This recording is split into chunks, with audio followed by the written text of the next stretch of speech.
Herdei 29 milhões. Após um grave acidente, estava no hospital. Meu marido veio com a nova esposa para zombar de mim, até que ela gritou: Meu Deus, mas ela é minha! Ainda me lembro daquele telefonema. 15 de março, terça-feira, 11 horas da manhã. Eu estava sentada na cozinha do nosso pequeno apartamento alugado em Columbus, Ohio, tentando descobrir como fazer $130 durarem até o fim da semana. O Carl tinha acabado de sair para o trabalho. Ele é técnico de refrigeração e repara congeladores em supermercados. O salário é baixo, mas estável. Casamos há 5 meses.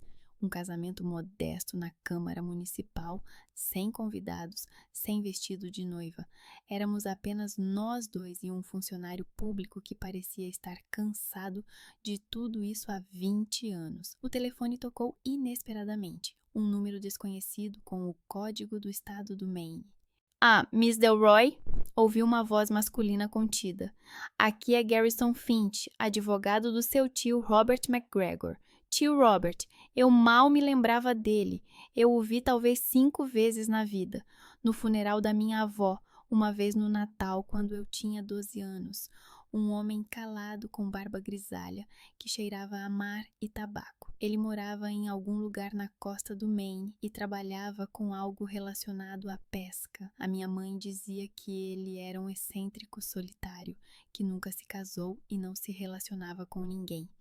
Aconteceu alguma coisa? Perguntei. Lamento informar que o Sr. McGregor faleceu há 3 dias. Um ataque cardíaco. Fiquei em silêncio. Não sabia o que dizer. Senti pena, mas não éramos próximos. Por que ele me ligou? Senhorita Delroy, seu tio deixou um testamento. Você é a única herdeira. O valor da herança é de 29 milhões de dólares. Eu ouvi as palavras, mas elas não faziam sentido. 29 milhões. Deve ser algum engano. O tio Robert vivia numa casa velha, conduzia uma carrinha velha. De onde veio tanto dinheiro? O quê? Disse eu atordoada. O seu tio era proprietário de uma frota de pesca e de vários empreendimentos comerciais na costa. Ele levava uma vida modesta, mas era uma pessoa bastante rica. Precisa de vir ao meu escritório para tratar da documentação. Quando pode vir? Não me lembro do que respondi. Algo como que ligaria mais tarde. Desliguei o telefone e fiquei sentada, olhando para a parede. 29 milhões de dólares. Isso mudaria tudo. Poderíamos comprar uma casa. Eu poderia finalmente começar a minha carreira em biologia marinha, em vez de trabalhar como caixa em um supermercado, como nos últimos 3 meses após me formar na universidade. Poderíamos viver. Peguei as chaves do carro, um Honda velho, no qual sempre havia algo a avariar, e corri para o centro de assistência onde o Carl trabalhava. Queria contar-lhe pessoalmente, ver a sua cara quando ouvisse a notícia.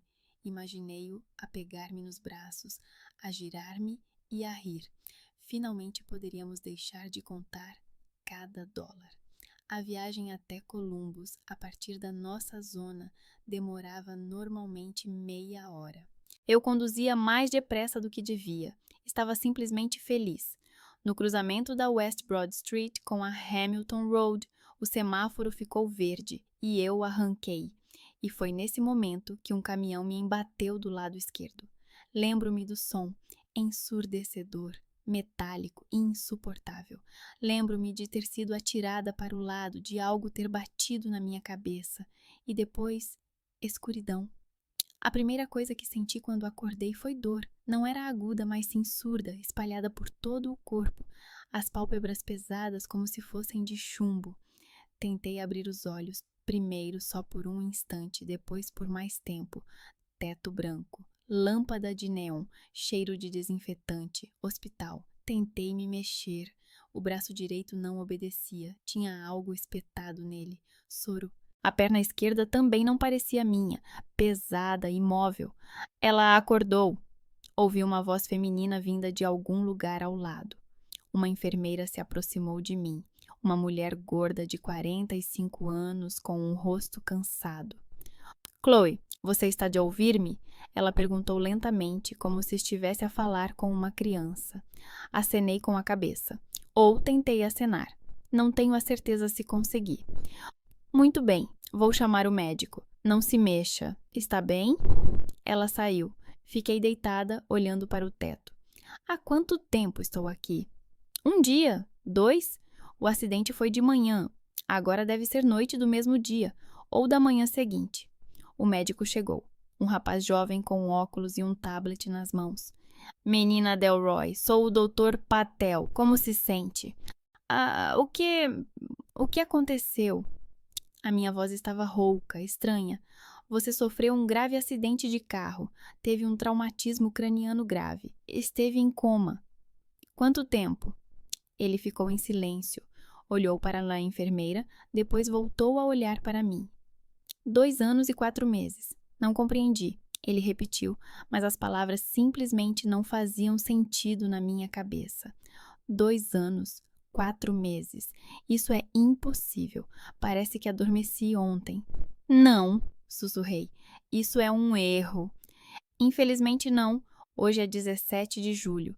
O acidente aconteceu em 15 de março, há 2 anos. 17 de julho. Tenho 25 anos. Deveria ter 23.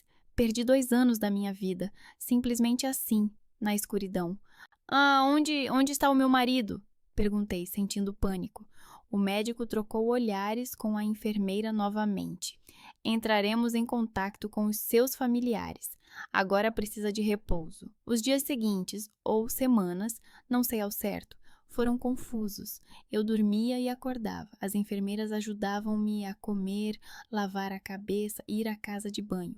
Eu não conseguia andar normalmente. A minha perna esquerda quase não funcionava. Precisava de me apoiar nos corrimãos. O fisioterapeuta vinha todos os dias, obrigava-me a mover os braços e as pernas, a fazer exercícios. Tudo doía, mas o que mais doía era a ausência do Carla. Perguntei às enfermeiras. Elas responderam evasivamente. Ligaram, deixaram uma mensagem, ele sabe, mas ele não apareceu nem uma única vez. Finalmente pedi o telefone. A enfermeira chamava-se Vaiona, uma mulher tranquila de pele escura com cerca de 50 anos, trouxe o meu velho telemóvel. Não ligava. A bateria estava morta há muito tempo, mas o carregador fez um milagre. Temos o número novo dele, disse Vaiona. O antigo já não funciona. Quer que eu ligue? Acenei com a cabeça. Ela discou e ligou o viva voz. Longos toques. Depois, uma voz masculina, familiar e ao mesmo tempo estranha. Olá. Carl, sussurrei. Sou eu. Silêncio. Chloe. Ele disse isso como se tivesse ouvido um fantasma. Sim, eu acordei. Carly, por que não vieste? Silêncio novamente, então ele suspirou. Longo, irritante. Olha, não tenho tempo para isso agora. Estou no trabalho. Mas não tenho dinheiro para gastar com uma incompetente que ficou 2 anos como um vegetal. Desculpa, mas é a verdade. Eu sigo em frente. Tu também tens que seguir em frente. E ele desligou. Eu fiquei sentada na cama, segurando o telefone, sem entender o que tinha acontecido. Aquele não era o Carl com quem eu me casei. Aquele era bom, carinhoso, mesmo que não fosse muito romântico. Ele me amava. Eu sabia disso. Mas este era um estranho. Vaiona pegou o telefone sem dizer nada, apenas colocou a mão no meu ombro e saiu. Passou 1 semana, talvez mais. Eu fazia reabilitação, tentava andar sem muletas. Os médicos diziam que eu estava a progredir bem, mas eu mal os ouvia. Na minha cabeça só havia os mesmos pensamentos. Por que ele não vem? O que aconteceu? Onde está o meu dinheiro? A herança? Ele descobriu sobre ela? E então, uma manhã, era quarta-feira. Eu me lembro porque estavam a lavar o chão do corredor e cheirava a lixívia. Vaiona entrou no quarto e disse: Você tem visitas? O meu coração batia forte, pensei. Finalmente ele veio. Vaiona abriu a porta mais. Carl entrou no quarto. Ele tinha emagrecido, parecia mais velho. Estava com roupas novas, caras, não daquelas que comprávamos nas liquidações. Atrás dele entrou uma mulher, jovem, com cerca de 20 anos, loira, cabelos longos, maquiagem chamativa, jeans justos e top. Eles estavam de mãos dadas. Eu apenas olhava para eles. Não entendia. Carl se aproximou. Sorriu, friamente, sem calor. Olá, Chloe. Decidi fazer uma visita. Apresento-te a Lila, a minha esposa. As palavras atingiram-me como uma bofetada. O quê? Disse eu. Estamos casados há 1 ano, disse ele calmamente, como se estivesse a falar sobre o tempo. Pedi o divórcio quando ficou claro que nunca irias acordar. Os médicos disseram que não havia hipótese, não podia esperar para sempre. A loira, Lila, olhou para mim com curiosidade, como se eu fosse uma espécie de exposição. Depois sorriu. Pobrezinha, disse ela. 2 anos em coma, deve ser horrível. Eu queria dizer alguma coisa, mas a minha voz não obedecia. Carl voltou-se para si à saída. Bem, só queríamos ter a certeza de que estavas viva. Agora está tudo claro. Adeus, Chloe. Eles já estavam quase a sair, quando Lila parou bruscamente, virou-se e olhou para o meu rosto. Os seus olhos arregalaram-se. Meu Deus, sussurrou ela. Ela é minha colega de turma. Chloe Delroy. Laila ficou parada na porta da enfermaria, segurando a maçaneta, e olhou para mim como se tivesse visto um fantasma. Carl agarrou-a pelo cotovelo. Vamos, disse ele bruscamente. Temos que ir. Mas é a Chloe Delroy.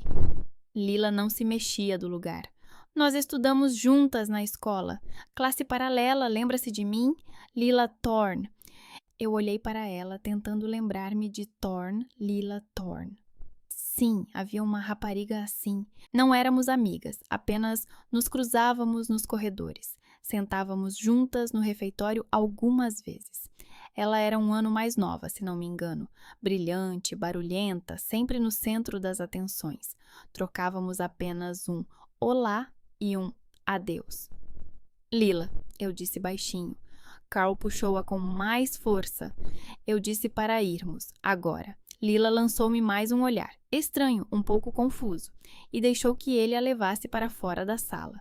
A porta fechou-se. Fiquei sozinha. O meu coração batia tão forte que parecia que ia saltar do peito. Carl é casado, com Lila Thorne, com a rapariga com quem eu andava na escola. Ele disse que pediu o divórcio quando eu estava em coma. Disse que os médicos informaram que não havia hipóteses.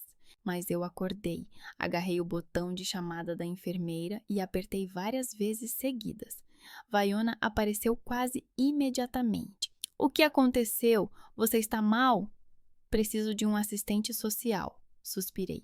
Ou alguém que possa explicar o que está acontecendo com os meus documentos, com a minha vida. Vaiona acenou com a cabeça. Vou ver quem está de plantão hoje. 20 minutos depois, uma mulher de cerca de 40 anos entrou no quarto. Magra, vestindo um terno formal com uma pasta nas mãos. Ela se apresentou como Sharon Miller, assistente social do hospital. Senhorita Delroy, entendo que você tem muitas perguntas. Ela começou sentando-se em uma cadeira ao lado da cama. Vou tentar ajudar. O meu marido disse que pediu o divórcio. É verdade? Sharon abriu a pasta e folheou-a. Sim, os documentos foram apresentados há 18 meses. O divórcio foi formalizado pelo tribunal na sua ausência, uma vez que se encontrava numa situação que impossibilitava a sua participação no processo. O tribunal considerou isso justificado. E a herança? A minha voz tremia. O meu tio morreu, deixou-me dinheiro. O que aconteceu com ele? Sharon olhou novamente para os papéis. A herança foi registrada em nome do seu então marido como representante legal. A advogada que conduziu o caso, ela encontrou a folha certa. Greta Cale. Ela registrou todos os documentos. O Sr. Crosby teve acesso aos fundos como seu marido e tutor. Mas eu acordei, quase gritei. Estou viva! Ele não tem esse direito! Senhora Delroy, no momento da formalização dos documentos, a senhora estava em coma há mais de 1 ano. Os prognósticos médicos eram desanimadores. O tribunal baseou-se nas informações fornecidas pelos médicos. Se a senhora considera que os seus direitos foram violados, deve consultar um advogado. Não tenho dinheiro para pagar um advogado. Eu ria entre lágrimas. Não tenho nada, nem mesmo um marido, que acabou por ser um estranho. Sharon ficou em silêncio. Depois tirou outra folha da pasta. Aqui estão os contactos de organizações que prestam assistência jurídica gratuita. Pode tentar contactá-las. Ela colocou o papel na mesinha e saiu. Eu fiquei sentada, olhando para a parede. 29 milhões de dólares. Carl levou tudo e gastou em uma nova vida sem mim. Passei os dias seguintes tentando reunir informações. Vaiona me deu um laptop velho na biblioteca do hospital. A internet funcionava lentamente, mas funcionava. Encontrei o perfil do Carl nas redes sociais. Ele não escondia nada. Fotos da nova casa, de 2 andares com piscina, 2 carros na garagem, um Ford Mustang e um Toyota Camry. Selfies com o letreiro Centro de Assistência Crosby. Reparação profissional de equipamentos de refrigeração ao fundo. Fotos com Lila, eles abraçados, beijando-se, sorrindo. Numa das fotos, ela está com um vestido de noiva. Data: 1 ano atrás, novembro.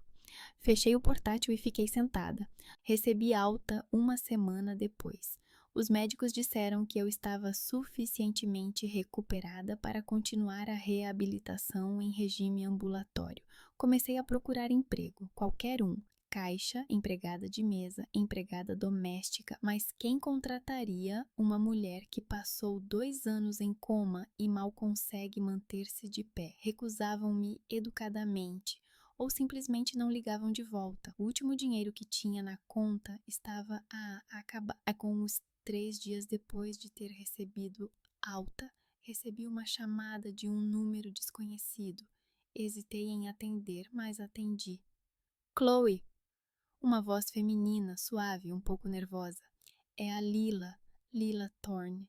Fiquei em silêncio. Eu sei que não queres falar comigo, continuou ela, mas preciso de me encontrar contigo. É importante. Muito. Para quê? Finalmente disse eu. Ele disse-me uma coisa, mas acabou por ser outra completamente diferente. Acho que ambos precisamos de saber a verdade. Que verdade? Sobre o passado, sobre o que ele está a fazer agora. Apenas encontra-te comigo. Por favor, eu concordei. Não porque confiava nela, simplesmente porque não tinha nada a perder. Encontramo-nos num pequeno café nos arredores de Columbus. Lila já estava sentada à mesa perto da janela quando entrei. Ela parecia diferente do que no hospital, sem maquilhagem chamativa, vestindo uma camiseta simples e jeans, o cabelo preso num rabo de cavalo. Parecia cansada. Olá, disse ela quando me sentei à sua frente. Olá, a garçonete se aproximou e eu pedi um chá. Lila ficou em silêncio, girando nas mãos a chávena de cappuccino que não tinha terminado. Eu não sabia, disse ela finalmente, que você era a esposa dele, que estava em coma, que ele era casado. E o que ele lhe disse? Que era divorciado, que a esposa o tinha abandonado por outro e ido embora, que estava sozinho e infeliz. Ela sorriu amargamente. Eu acreditei, tonta. Quando vocês se conheceram? Há 1 ano e 3 meses, no bar onde trabalho. Ele entrou para beber depois do trabalho, começamos a conversar. Ele era gentil, atencioso, convidava-me para sair, oferecia-me flores. Eu apaixonei-me. Rápido, talvez rápido demais. 3 meses depois, ele me pediu em casamento. Eu disse sim. Fiquei calada, ouvi. Descobri sobre o dinheiro depois do casamento, continuou Lila. Por acaso, ele deixou o laptop aberto, viu o extrato bancário, milhões na conta, perguntei de onde. Ele disse que era o seu negócio, que tinha ganho sozinho e que eu não me metesse na vida dele. E acreditaste? Não. Ela olhou-me nos olhos. Comecei a procurar informações. Encontrei uma referência a ti, ao acidente, à herança do teu tio. Percebi que ele tinha ficado com o teu dinheiro. E o que fizeste? Ela colocou o papel na mesinha de cabeceira e saiu. Fiquei sentada, olhando para a parede. 29 milhões de dólares. O Carl ficou com eles, todos, e gastou-os numa nova vida, sem mim. Passei os dias seguintes a tentar reunir informações. A Vaiona ajudou-me a encontrar um laptop antigo na biblioteca do hospital. A internet funcionava devagar, mas funcionava. Encontrei o perfil do Carl nas redes sociais. Ele não escondia nada. Fotos da nova casa, de 2 andares, com piscina, 2 carros na garagem, um Ford Mustang e um Toyota Camry. Selfies com o letreiro Centro de Serviços Crosby, reparação profissional de equipamentos de refrigeração ao fundo. Fotos com Lila, eles abraçados, beijando-se, sorrindo. Numa das fotos ela está com um vestido de noiva. Data: 1 ano atrás, novembro. Mas se olhar com mais atenção, Lila usava a mesma coisa em todas as fotos. Os mesmos brincos, a mesma pulseira, as bolsas, baratas, de lojas populares. As roupas não são ruins, mas definitivamente não são de marca. Já Carl, com relógios novos, sapatos caros, camisas de marca. Fechei o portátil e fiquei sentada. Não chorei.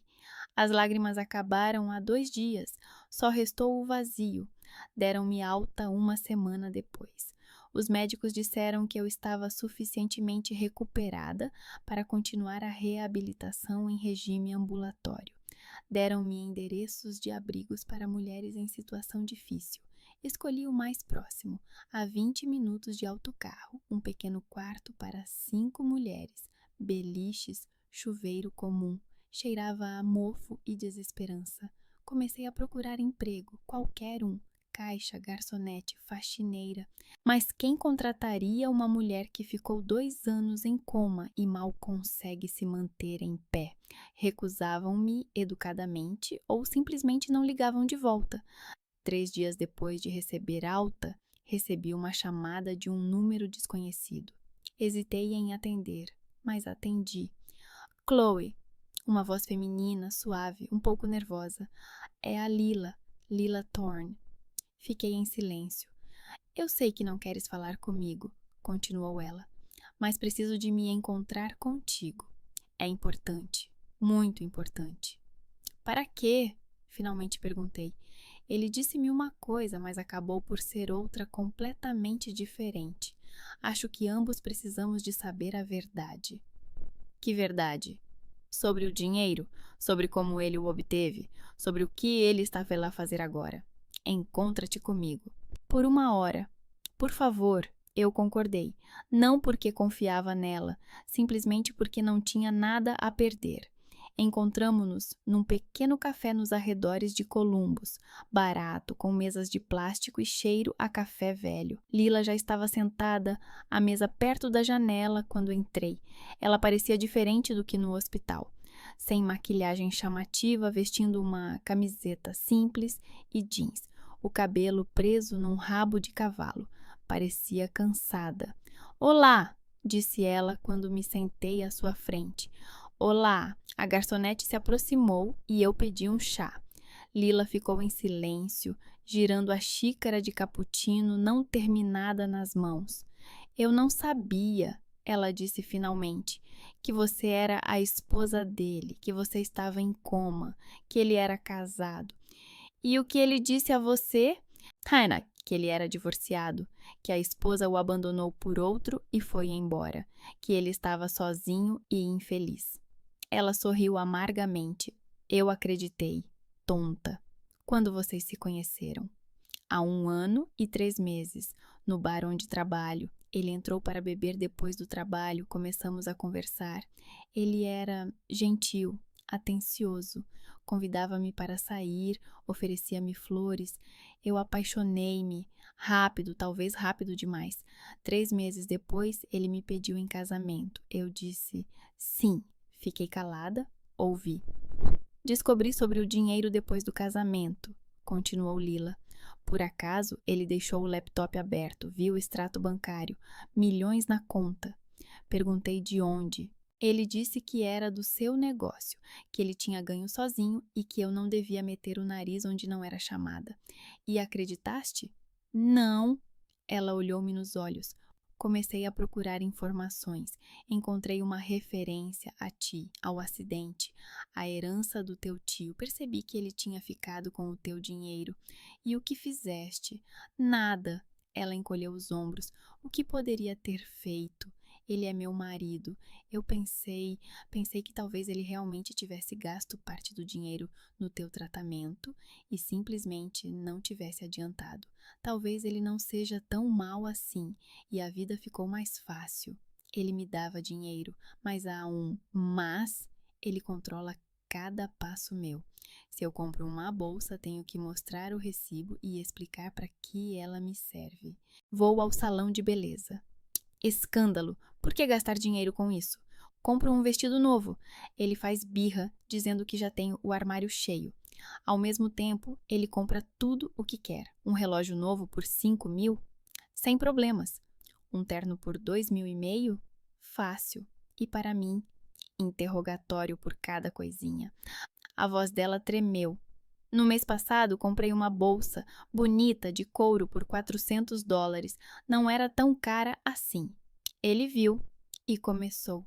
Gritou por meia hora, chamou-me de esbanjadora, disse que eu não valorizava o trabalho dele e então pegou e jogou no lixo, simplesmente assim, na minha frente. Que canalha! Eu olhei para ela. Havia lágrimas nos seus olhos. Eu achava que ele era decente, disse ela baixinho. Oh, achava que seria bom com ele, mas ele se revelou um canalha e um mentiroso. Ele roubou o seu dinheiro e agora me mantém na coleira, como um cão. E queres ir embora? Sim, ela enxugou os olhos. Mas se eu simplesmente pedir o divórcio, ele fará de tudo para que eu não receba nada. Ele já está a levantar dinheiro da conta todos os meses, grandes quantias. Diz que é para o negócio, mas eu vi. Ele esconde o dinheiro em casa. Ele está se preparando. Ele é inteligente. Se eu for à justiça agora, ele transferirá tudo para outra pessoa, falsificará os documentos de renda e eu ficarei sem nada. Ela ficou em silêncio, depois olhou diretamente nos meus olhos. Por isso vim até você. Tenho uma proposta. Qual? Perguntei, embora já tivesse adivinhado. Tu recuperas a tua herança através do tribunal. Provas que o Carl a recebeu ilegalmente. Eu ajudo-te. Dou-te todas as provas que conseguir encontrar. Extratos bancários, correspondência com aquela advogada, a Greta, tudo. Sem mim, não consegues fazer nada. Não tens acesso aos documentos dele, não tens dinheiro para um advogado decente. E ele tem, e para advogados muito bons. Ela falava com dureza, mas com honestidade.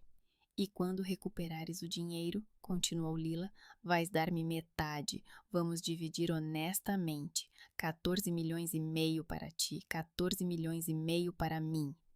Fiquei em silêncio a digerir o que tinha ouvido. Caso contrário, disse Lila, você ficará sem nada. Depois do hospital, não acho que você tenha muito dinheiro e eu ficarei com ele e com o seu controlo até o fim da vida. Ou vou embora e não recebo nada. Nós duas precisamos deste acordo. Sem mim, você não vai conseguir o dinheiro de volta. Sem você, eu não vou conseguir sair desta jaula. Ela calou-se, esperando por uma resposta. Eu olhei para ela. Ela estava certa. Eu não tinha nada, nenhuma prova, nenhum dinheiro, nenhuma oportunidade. Organizações jurídicas gratuitas dificilmente aceitariam um caso tão complexo. E mesmo que aceitassem, sem provas seria uma perda de tempo. Lila tinha acesso. Ela podia obter os documentos, podia ajudar, mas o preço era metade da herança. 14,5 milhões. Ainda assim, era uma quantia enorme. Mais do que eu jamais tive. Mais do que eu precisava para ter uma vida normal. Mas era o meu dinheiro. O meu tio deixou-o para mim, não para a Carla, não para a Lila, para mim. Você quer metade do que não lhe pertence por direito. Eu disse lentamente. Você quer metade da minha herança? Sim, Lila não desviou o olhar. Eu quero, e sem mim você não receberá nada, absolutamente nada. Então escolha 14 milhões e meio de dólares ou 0 centavos. Fechei os olhos. Pensamentos rodopiavam na minha cabeça, um após o outro. Carl, dinheiro, 2 anos em coma, abrigo, falta de trabalho, falta de futuro. Abri os olhos e olhei para Lila. Tudo bem, disse eu. Metade, mas só se realmente devolvermos o dinheiro. Se a tua informação ajudar. Lila sorriu. Não de alegria, mas sim de alívio. Vai ajudar, prometo. Quando começamos? Amanhã. O Carl vai a uma reunião com os fornecedores. Vai estar ausente durante 4 horas. Vou fazer cópias de tudo o que encontrar. Encontramo-nos aqui mesmo, às 7 da noite. Ela levantou-se e colocou a bolsa no ombro. E Chloe, disse ela baixinho, tenha cuidado. Ele é perigoso. Se descobrir que estou a passar informações, não sei o que ele fará. Por isso, mantenha tudo em segredo. Não o conte a ninguém. A ninguém. Ela saiu. Fiquei sentada por muito tempo, olhando pela janela. O céu estava escurecendo, uma tempestade se aproximava. Eu tinha acabado de fazer um acordo com a esposa do meu ex-marido, com uma mulher que mal me conhecia na escola, com a mulher que quer metade do meu dinheiro, mas não havia escolha. Ou metade ou nada. Levantei-me e saí do café. Havia muito trabalho pela frente. Precisava de encontrar um advogado, preparar-me, esperar pelas provas da Lila e esperar que não fosse uma armadilha. No dia seguinte, esperei pelo telefonema da Lila sentada na biblioteca do abrigo. O velho portátil zumbia como um trator, mas funcionava. Procurei informações sobre advogados que aceitavam casos com base numa percentagem do valor ganho. A lista era pequena. A maioria queria pagamento adiantado e eu nem tinha dinheiro para um café. O telefone tocou às 5 da tarde. Chloe, eu fiz tudo. A voz de Lila estava tensa. Podemos nos encontrar mais cedo? Às 6? Tudo bem. No mesmo café? Sim, até lá. Ela desligou. Fechei o portátil e apanhei o autocarro. Sentei-me perto da janela e observei a rua Columbus. As pessoas voltavam do trabalho para casa, para as suas famílias, para a vida normal. E eu ia encontrar-me com a mulher que se tornou esposa do meu marido, enquanto eu estava em coma. Lila já estava à espera do lado de fora do café, nervosa, a fumar. Quando me viu, apagou rapidamente o cigarro e entrou. Seguia. Sentamo-nos na mesma mesa junto à janela. Lila tirou uma pendrive da bolsa e colocou-a sobre a mesa. Aqui está tudo o que consegui encontrar, disse ela baixinho. Extratos bancários de 2 anos, correspondência com Greta Cale, a advogada que tratou da herança. Há uma troca de mensagens em que Carl discute com ela a forma mais rápida de tratar dos documentos e há transferências. Ele pagava-lhe muito mais do que os honorários normais. Peguei o pendrive e apertei-o na mão. Tem a certeza de que ele não percebeu nada? Tenho a certeza. Ele estava no chuveiro quando copiei os ficheiros. Coloquei tudo no lugar. Ele nem imagina. E como conseguiu aceder ao portátil dele? Tem senha. Lila sorriu sem alegria. Eu sei todas as senhas dele. Ele as anota num caderno que guarda na gaveta da mesa. Ele acha que eu não sei, mas eu sei tudo. Eu acenei com a cabeça. Obrigada. Isso pode realmente ajudar. Não me agradeças, respondeu Lila. Apenas lembra-te do nosso acordo. Ela levantou-se sem sequer pedir café. Tenho de ir. Ele vai voltar em breve. Se suspeitar de alguma coisa, tudo vai por água abaixo. Ela foi-se embora.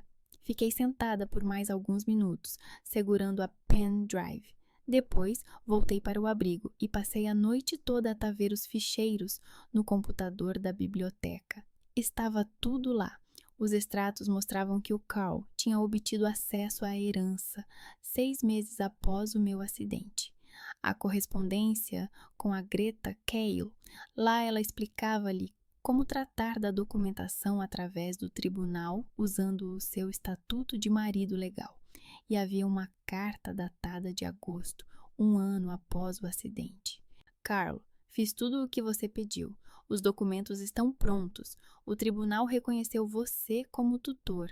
O dinheiro está na sua conta. Espero que nossa cooperação tenha sido frutífera. Obrigada pela generosidade. 300 mil é mais do que eu esperava.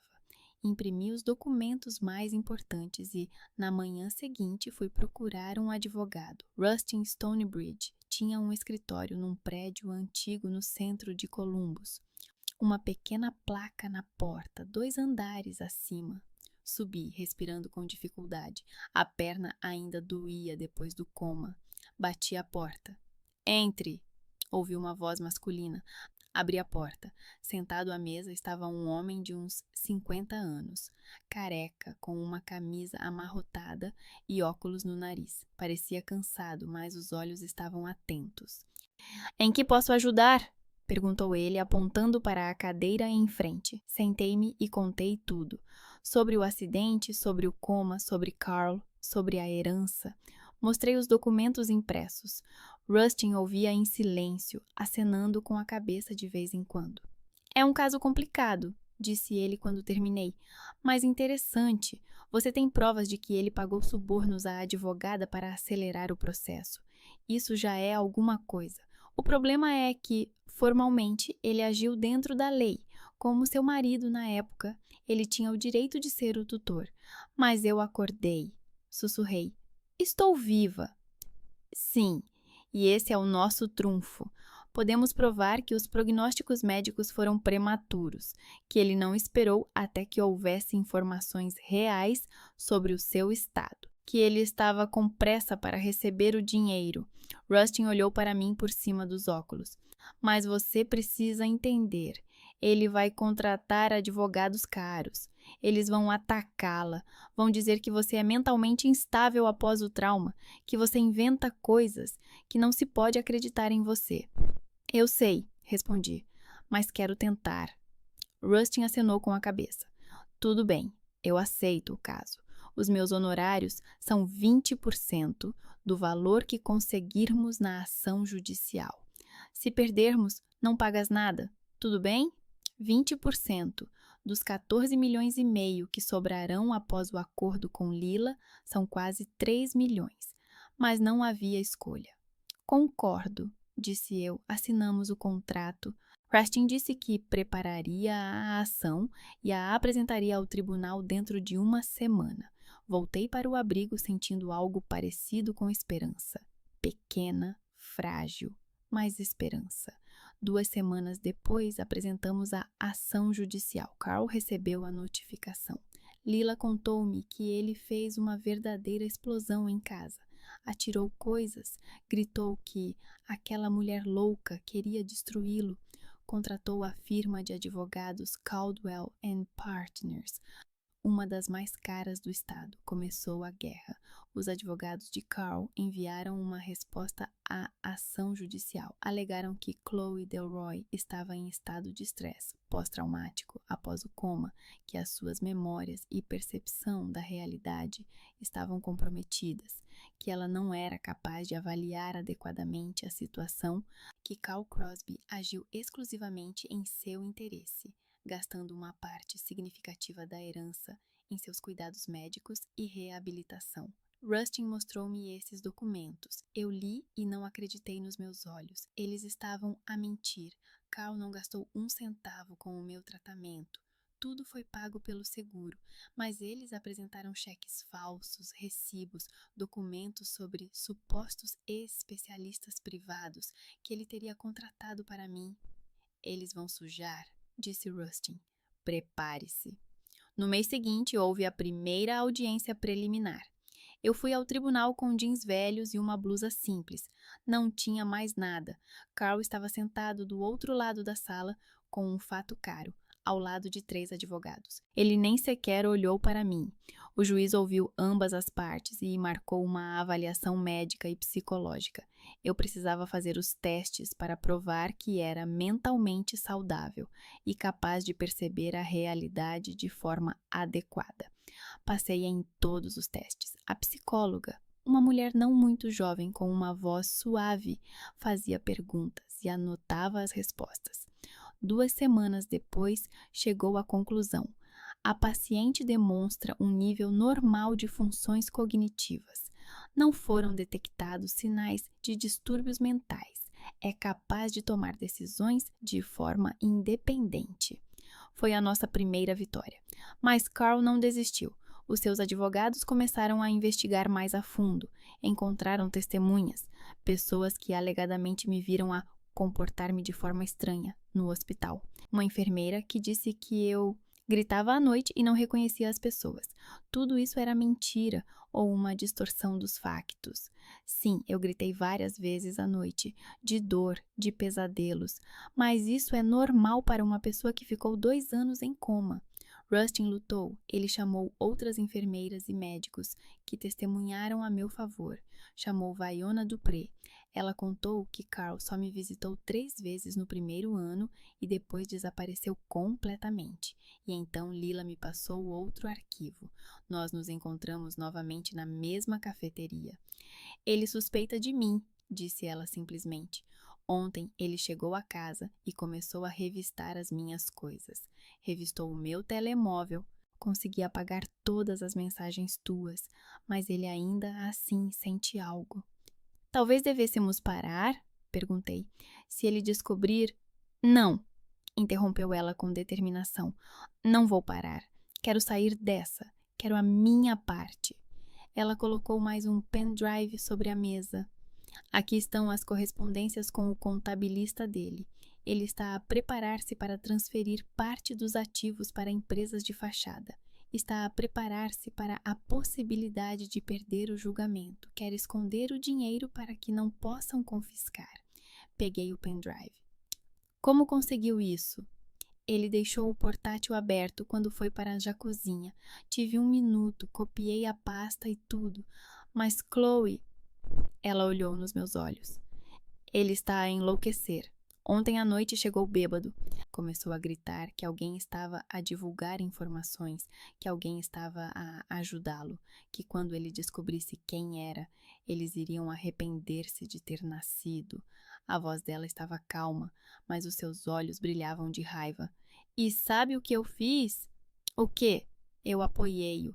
Disse que os traidores mereciam ser punidos, que era preciso encontrar aquele canalha e puni-lo, que eu mesma o ajudaria se descobrisse quem era, que pessoas assim mereciam o castigo divino. Ela riu brevemente, quase alegremente. Ele acreditou. Abraçou-me, beijou-me, disse que eu era a única pessoa em quem ele confiava, e eu fiquei ali parada, pensando, idiota. Fiquei calada, sem saber o que dizer. Não tenho medo dele, continuou Lila calmamente. Ele acha que sou fraca, que dependo dele. Mas sou mais forte do que ele pensa, e vou provar isso até o fim. Ela se levantou. Entregue esses arquivos ao seu advogado. Isso deve ajudar. E saiu sem olhar para trás. Entreguei a pendrive ao Rustin. Ele examinou os ficheiros e assobiou. Isto é ouro, disse ele. Ele está a preparar-se para esconder os ativos. É prova de má intenção. Podemos usar isso no tribunal. Apresentamos documentos adicionais. O tribunal nomeou uma perícia financeira para verificar para onde Carl transferia o dinheiro. Os peritos encontraram empresas de fachada, contas em nomes de terceiros, levantamentos de grandes quantias em dinheiro sem explicação do destino. Carl estava a começar a perder. Uma noite, Lila ligou-me. A sua voz estava normal, mas as suas palavras me alarmaram. Chloe, ouve com atenção. O Carl contratou um detetive particular. Ele quer descobrir quem está a vazar informações. O detetive já interrogou várias pessoas do escritório.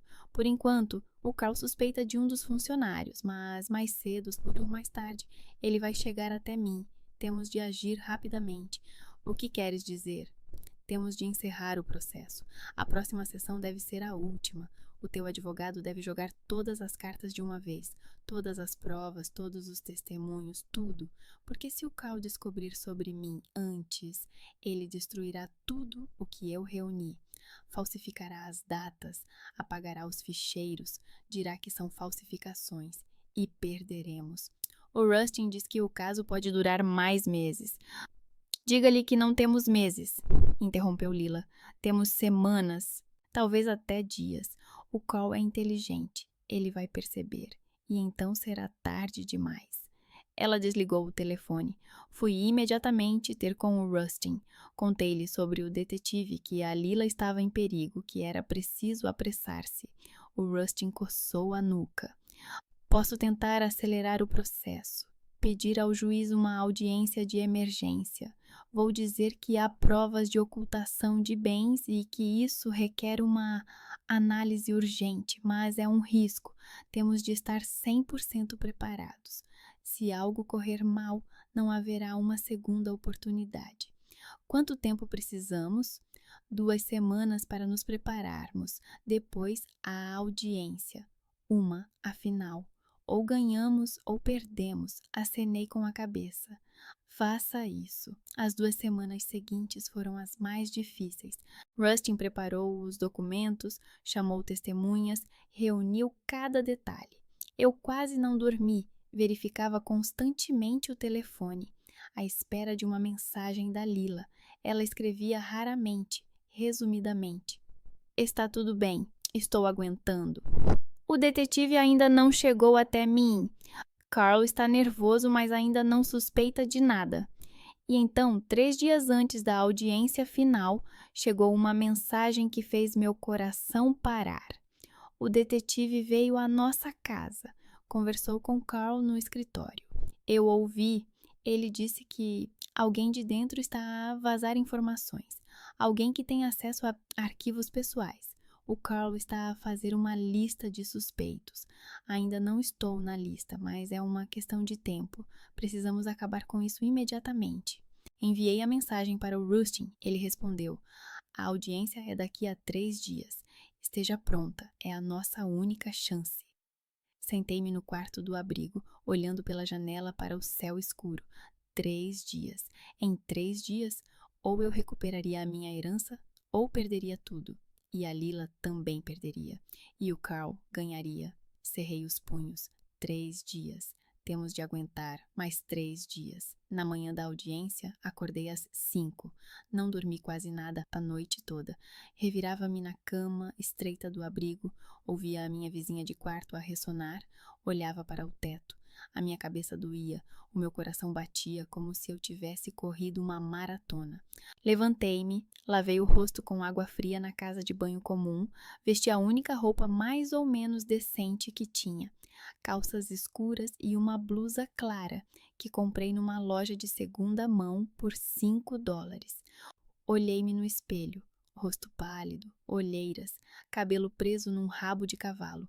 Parecia ter 30 anos, embora tivesse apenas 25. Às 7 da manhã, já estava em frente ao tribunal. Rustin chegou 15 minutos depois. Saiu do carro com uma pasta cheia de documentos. Está pronta? Perguntou ele. Não, respondi honestamente. Mas não há outra saída. Ele acenou com a cabeça. Hoje tudo será decidido. Coloquei todas as cartas na mesa. Se o juiz nos ouvir, ganharemos. Se não... Ele não terminou a frase. Entramos. A sala do tribunal era pequena, com bancos de madeira e uma tribuna alta para o juiz.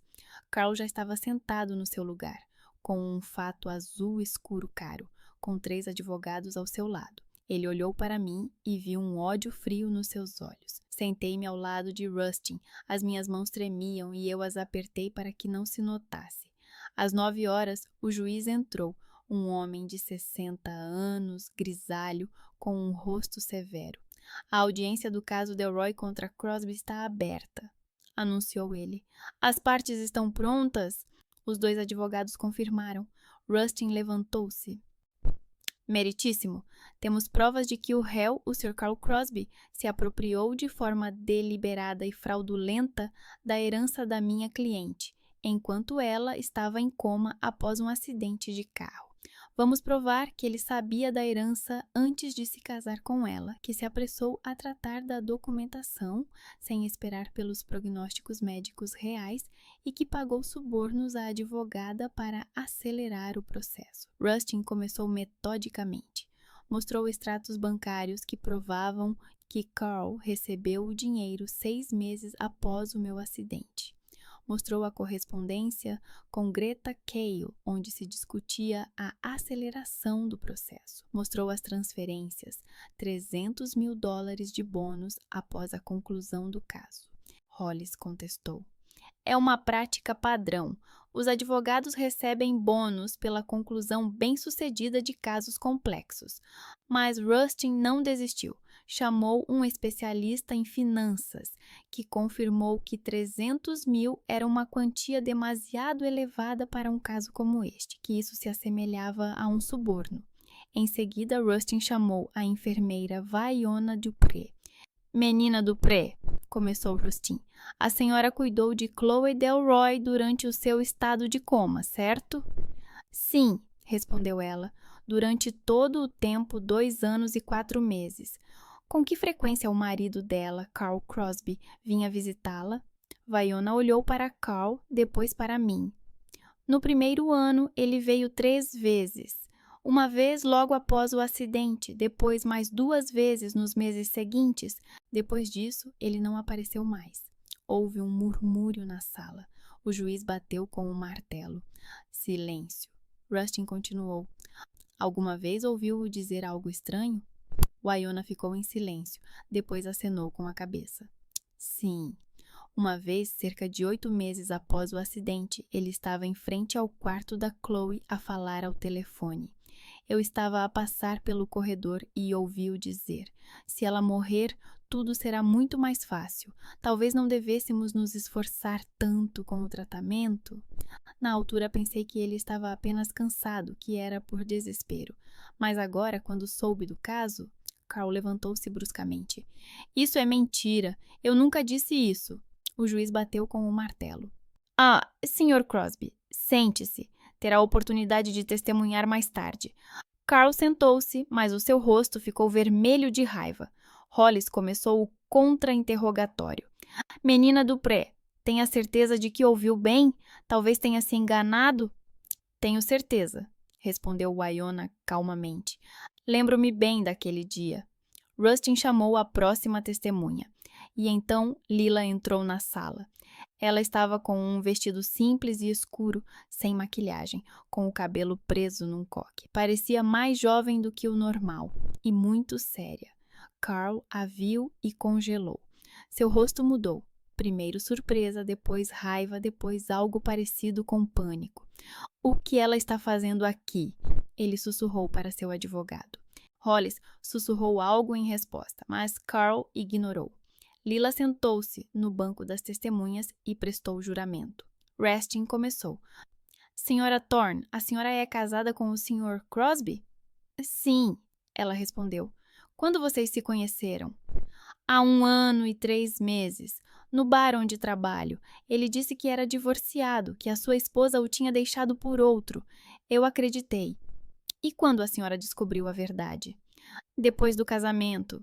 Vi acidentalmente um extrato bancário. Havia milhões. Perguntei de onde vinha o dinheiro. Ele disse que era do seu negócio. Mas comecei a procurar informações. Encontrei uma referência a Chloe Delroy, ao acidente, à herança. Percebi que ele tinha roubado o dinheiro da sua esposa, que estava em coma. E o que você fez? No começo, nada. Eu tinha medo, mas depois vi como ele realmente era. Ele controla cada passo meu, faz escândalos por cada compra, joga minhas coisas fora, grita, humilha. Percebi que ele não era a pessoa que fingia ser. Carl explodiu. Ele levantou-se de um salto, apontando o dedo para Lila. Sua vadia vendida, você conspirou com ela. Quanto ela lhe pagou? Quanto? O juiz bateu com o martelo ruidosamente. Sr. Crosby, mais um grito desses e eu o expulsarei da sala. Hollis agarrou Carl pelo braço e o fez sentar-se. Carl respirava com dificuldade, o rosto vermelho. Hollis começou o contra-interrogatório, tentando desacreditar Lila. Perguntou se ela não queria receber o dinheiro para si mesma, se ela não tinha conspirado com Chloe por ganância. Lila respondeu calmamente. Eu quero que a verdade venha à tona. Chloe merece o seu dinheiro, e Carl merece ser punido. Hollis não conseguiu quebrá-la. Ela estava confiante e coerente, e os documentos apresentados anteriormente falavam por si. Então Rustin chamou a última testemunha, e um homem idoso de cerca de 70 anos entrou na sala, vestindo um casaco surrado e com uma pasta nas mãos. "Apresente-se, por favor", disse Rustin. "Walter Grimshaw, detetive particular. Trabalhei para Robert McGregor, tio de Chloe Delroy." A sala voltou a sussurrar. "Sr. Grimshaw, o que exatamente o senhor fazia para o Sr. McGregor?" "O.J. Ele contratou-me 2 meses antes de morrer.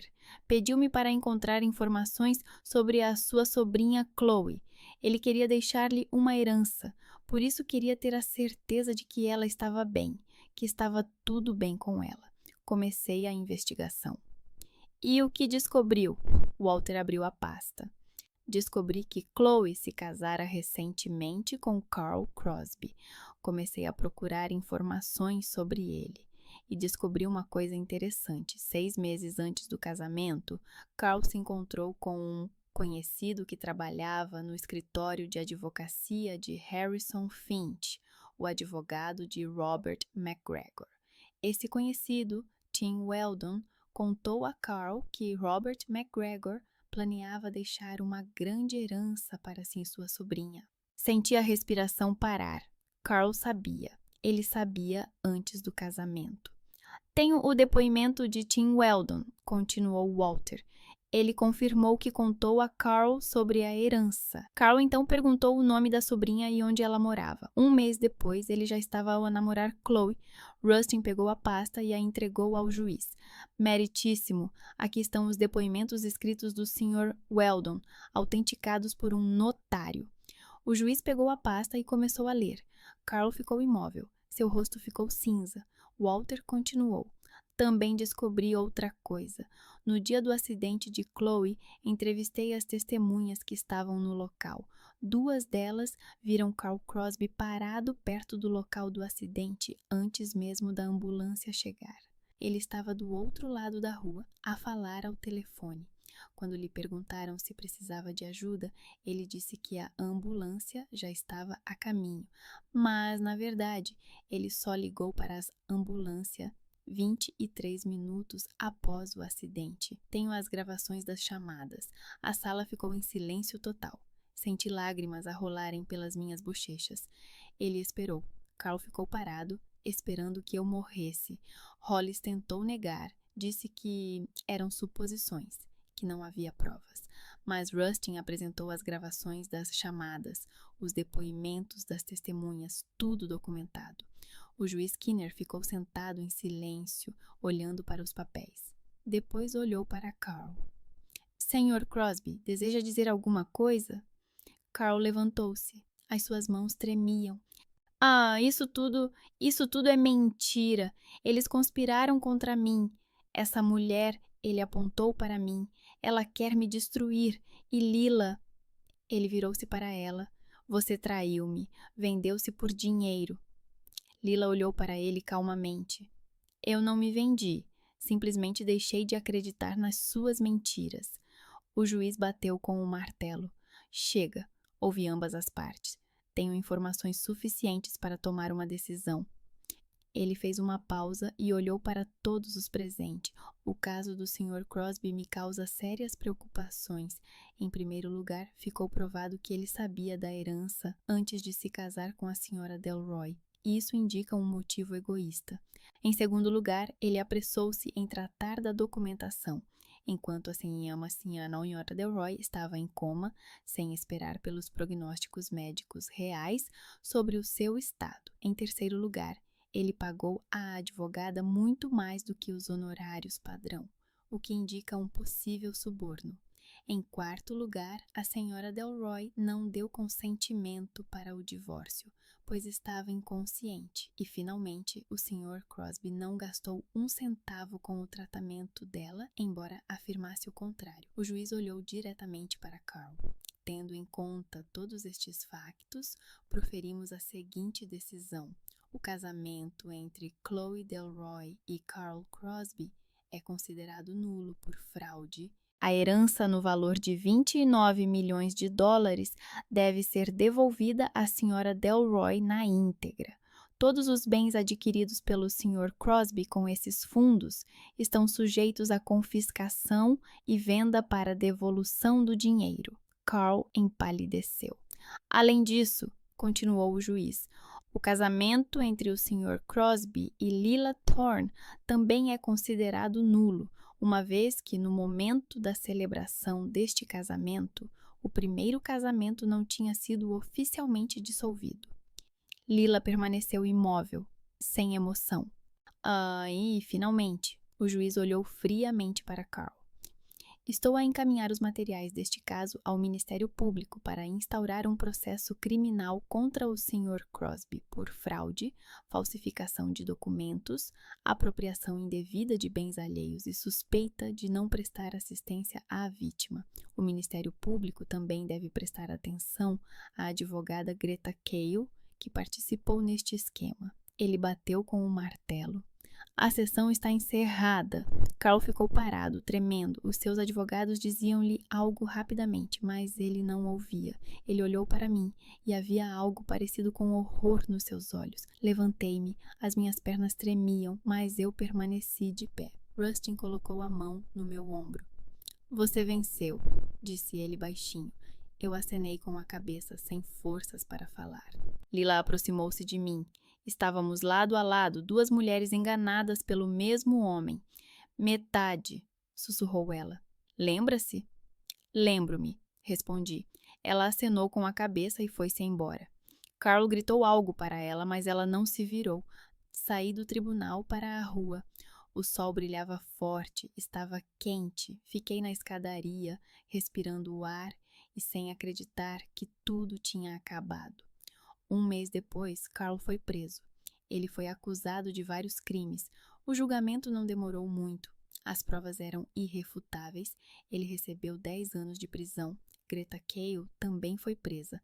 Ela poderia pegar 5 anos por cumplicidade em fraude.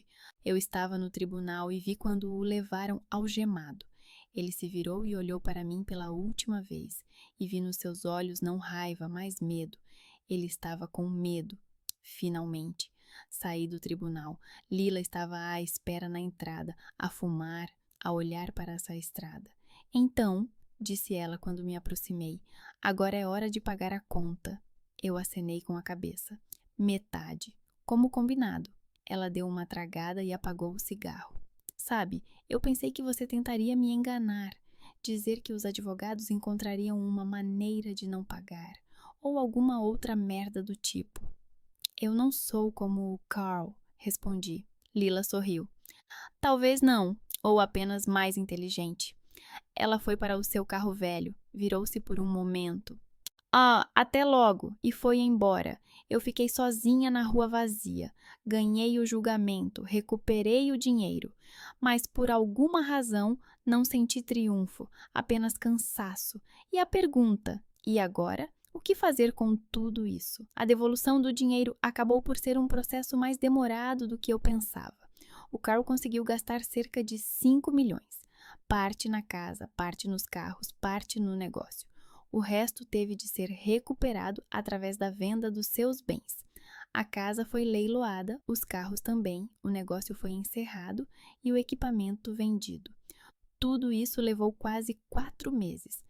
Quando finalmente o dinheiro chegou à minha conta, eu estava sentada no escritório de Rustin e olhava para o extrato bancário. 24 milhões de dólares. Não eram 29, como deveria ser inicialmente, mas ainda assim era mais do que eu já tinha visto na vida. Rustin recebeu os seus 20%, quase 5 milhões. Ele merecia cada centavo, restavam quase 20 milhões. Metade deles eu tinha que dar para Lila. Nós nos encontramos no banco. Lila veio de jeans e camiseta simples, sem maquiagem, com uma bolsa a tiracolo. Parecia calma, até indiferente.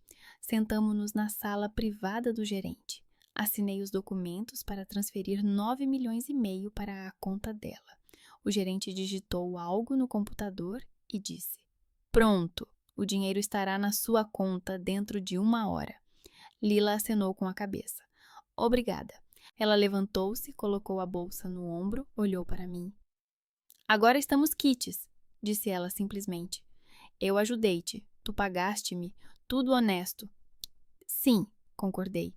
Ela dirigiu-se para a porta, mas parou na soleira. Sabe, eu pensei que sentiria algo especial quando recebesse o dinheiro, alegria, triunfo, qualquer coisa, mas só sinto alívio, que tudo acabou. Eu também, respondi baixinho. Lila sorriu levemente. Adeus, Chloe. Adeus. Ela saiu. Fiquei sentada por mais alguns minutos, olhando pela janela. A união por conveniência tinha acabado. Ambas tínhamos conseguido o que queríamos, e agora os nossos caminhos se separavam. No mês seguinte, Lila mudou-se para o estado de Oregon. Ela me enviou uma mensagem curta. Comprei uma casa. É pequena, mas é minha. Vou abrir um salão de beleza. Sempre sonhei com isso. Eu respondi: parabéns, desejo-lhe sucesso. E fui para Maine. O tio Robert morava na pequena cidade de Boothbay Harbor, na costa. Encontrei a sua antiga casa, de madeira, com 2 andares e vista para o oceano. Os proprietários estavam a vendê-la por $200.000. Comprei-a sem regatear. A casa precisava de reparação. Contratei uma equipa que trabalhou durante 2 meses. Trocaram o telhado, pintaram as paredes, repararam a varanda. Eu ia lá todas as semanas para ver como estavam as coisas. No resto do tempo, fazia fisioterapia. A minha perna ainda doía depois do coma. Eu mal conseguia andar 1 quilômetro sem descansar, mas o fisioterapeuta, um jovem chamado Austin, dizia que isso era normal após um trauma desses. O importante era não desistir. Eu não desisti. Andava, fazia exercícios, suportava a dor. E aos poucos o corpo recuperava a força. Um ano depois, abri um centro de investigação. Pequeno, apenas um edifício perto do cais com um laboratório e um escritório. Contratei 2 jovens cientistas, Emma e Jason, ambos recém-formados na universidade e ansiosos por trabalhar. Estudávamos as populações de lagostas na Bahia e investigávamos o impacto das alterações climáticas no seu comportamento. Era o que eu sonhava fazer na universidade antes do acidente. O trabalho absorvia-me completamente. Acordava cedo, ia para o cais e passava o dia inteiro lá. A Emma e o Jason eram entusiastas, sempre a propor novas ideias. Escrevíamos artigos, candidatávamos-nos a bolsas, conversávamos com os pescadores locais. A vida finalmente voltava a fazer sentido. Às vezes a Lila escrevia-me mensagens curtas, uma vez por mês ou 2. Como vai? O salão está a funcionar bem, já tem 3 funcionários. Experimentou croissants? As iguarias parisienses são impressionantes. Fui passar uma semana à França. Eu respondia da mesma forma curta. Tudo bem, o centro está a crescer. Parabéns pelo sucesso. Adoro croissants, mas nunca comi os parisienses. Era estranho. Não éramos amigas, mas também não éramos estranhas. Algo entre os dois. Mulheres que passaram por dificuldades juntas e saíram vivas. Uma noite, 1 ano após a inauguração do centro, eu estava no cais a ver o pôr do sol. O céu estava vermelho alaranjado, o oceano azul escuro, quase preto. O vento soprava do mar, trazendo o cheiro de sal e algas. Pensei nos 2 anos que perdi em coma, na escuridão, no vazio. Será que sonhei alguma coisa? Será que ouvi vozes? Nunca saberei. Esses 2 anos desapareceram, como se nunca tivessem existido. Mas quando acordei, o mundo era diferente. Carl não era quem eu pensava que fosse. O dinheiro que deveria ser meu foi levado. A vida que eu planejava desapareceu. E eu também me tornei outra pessoa. Não acredito mais em contos de fadas. Não acredito que as pessoas façam algo simplesmente por sinceridade. Cada um age por motivos próprios. Lila ajudou-me não porque tinha pena de mim, ela queria dinheiro. Rustin não se envolveu no caso por bondade, ele precisava dos juros. Até mesmo Wynonna, a enfermeira, testemunhou no tribunal, talvez porque queria justiça. Ou talvez simplesmente não gostasse de Carl. E isso é normal. As pessoas não são santas. Elas vivem, sobrevivem, fazem o que acham certo para si mesmas. O importante é entender isso, não esperar delas mais do que elas podem dar. Lila arriscou-se por dinheiro, mas ela arriscou-se e, sem ela, eu não teria vencido. Às vezes a salvação não vem dos santos. Às vezes, ela vem das mesmas pessoas que simplesmente querem escapar da armadilha. Eu me virei. Atrás de mim estava a casa do tio Robert, minha casa agora.